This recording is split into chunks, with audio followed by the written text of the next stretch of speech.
Pending ಇರುವ 2 ತಿಂಗಳ ಪಿಂಚಣಿ ಹಣವನ್ನು ಇವತ್ತು ಬಿಡುಗಡೆ ಮಾಡೋದಕ್ಕೆ ಸಂಬಂಧಪಟ್ಟಂತೆ ಮಾಹಿತಿಯನ್ನಾದರೆ ತಿಳಿಸಲಾಗಿದೆ. ಬನ್ನಿ ಇದರ ಬಗ್ಗೆ ಸಂಪೂರ್ಣವಾಗಿ ಇನ್ಫಾರ್ಮೇಷನನ್ನು ಈ ವಿಡಿಯೋದಲ್ಲಿ ನಾವು ತಿಳ್ಕೊತಾ ಹೋಗೋಣ. ವಿಡಿಯೋವನ್ನು ಸ್ಟಾರ್ಟ್ ಮಾಡ್ತೀನಿ. ಅದಕ್ಕಿಂತ ಮೊದಲು ನೀವಿನ್ನೂ ನಮ್ಮ ಚಾನಲ್ಗೆ ಸಬ್ಸ್ಕ್ರೈಬ್ ಮಾಡದೇ ಇದ್ರೆ ಈ ಕೂಡಲೇ ಚಾನಲ್ಗೆ ಸಬ್ಸ್ಕ್ರೈಬ್ ಮಾಡ್ಕೊಳ್ಳಿ ಮತ್ತು ಲೈಕ್ ಮಾಡಿ.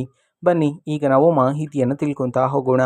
ಹೌದು, ಇವತ್ತು ಪೆಂಡಿಂಗ್ ಇರುವ 2 ತಿಂಗಳ ಪಿಂಚಣಿ ಹಣವನ್ನು ಪಿಂಚಣಿದಾರರ ಖಾತೆಗಾದ್ರೆ ಇವತ್ತು ಬಿಡುಗಡೆ ಮಾಡಲಾಗ್ತಿದೆ ಅಂತ ಹೇಳಿದೀಗ ಮಾಹಿತಿಯನ್ನಾದರೆ ತಿಳಿಸಿರ್ತಕ್ಕಂಥದ್ದು.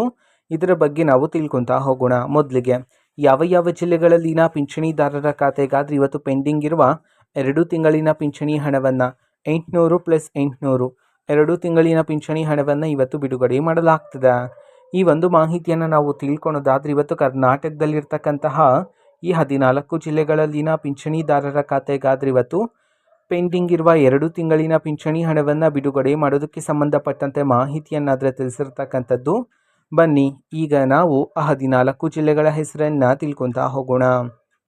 ಮೊದಲಿಗೆ ಬೆಳಗಾವಿ, ಬಾಗಲಕೋಟೆ, ಬಳ್ಳಾರಿ, ಬೀದರ್, ಬೆಂಗಳೂರು ನಗರ, ಬೆಂಗಳೂರು ಗ್ರಾಮಾಂತರ, ಚಾಮರಾಜನಗರ, ಚಿಕ್ಕಬಳ್ಳಾಪುರ, ಚಿಕ್ಕಮಗಳೂರು, ಚಿತ್ರದುರ್ಗ, ಗದಗ, ಹಾಸನ, ಹಾವೇರಿ, ರಾಮನಗರ.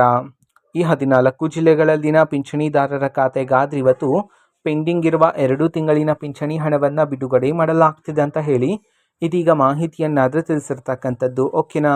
ಸೊ ಇದು ಇವತ್ತಿನ ಒಂದು ವಿಡಿಯೋ. ಅದೇ ರೀತಿ ಇನ್ನು ಹಲವಾರು ಯೋಜನೆಗೆ ಸಂಬಂಧಪಟ್ಟಂತೆ ಮಾಹಿತಿ ಬಂದ ನಂತರ ಆದಷ್ಟು ಬೇಗ ನಾನು ನಿಮಗೆ ಇನ್ಫಾರ್ಮೇಷನನ್ನು ತಿಳಿಸ್ತೀನಿ. ಅದಕ್ಕೋಸ್ಕರ ಆ ಚಾನಲ್ಗೆ ಸಬ್ಸ್ಕ್ರೈಬ್ ಮಾಡ್ಕೊಳ್ಳಿ. ಮತ್ತು ಇನ್ಫಾರ್ಮೇಷನ್ ಇಷ್ಟ ಆಗಿದ್ರೆ ನಿಮ್ಮ ಫ್ರೆಂಡ್ಸ್ ಆ್ಯಂಡ್ ಫ್ಯಾಮಿಲಿ ಮೆಂಬರ್ಸ್ಗೂ ಸಹ ವಿಡಿಯೋವನ್ನು ಶೇರ್ ಮಾಡಿ. ಜೊತೆಗೆ ಚಾನಲ್ಗೆ ಸಬ್ಸ್ಕ್ರೈಬ್ ಮಾಡಿಕೊಂಡು ಸಪೋರ್ಟ್ ಮಾಡಿ. So thank you. ಬಾಯ್.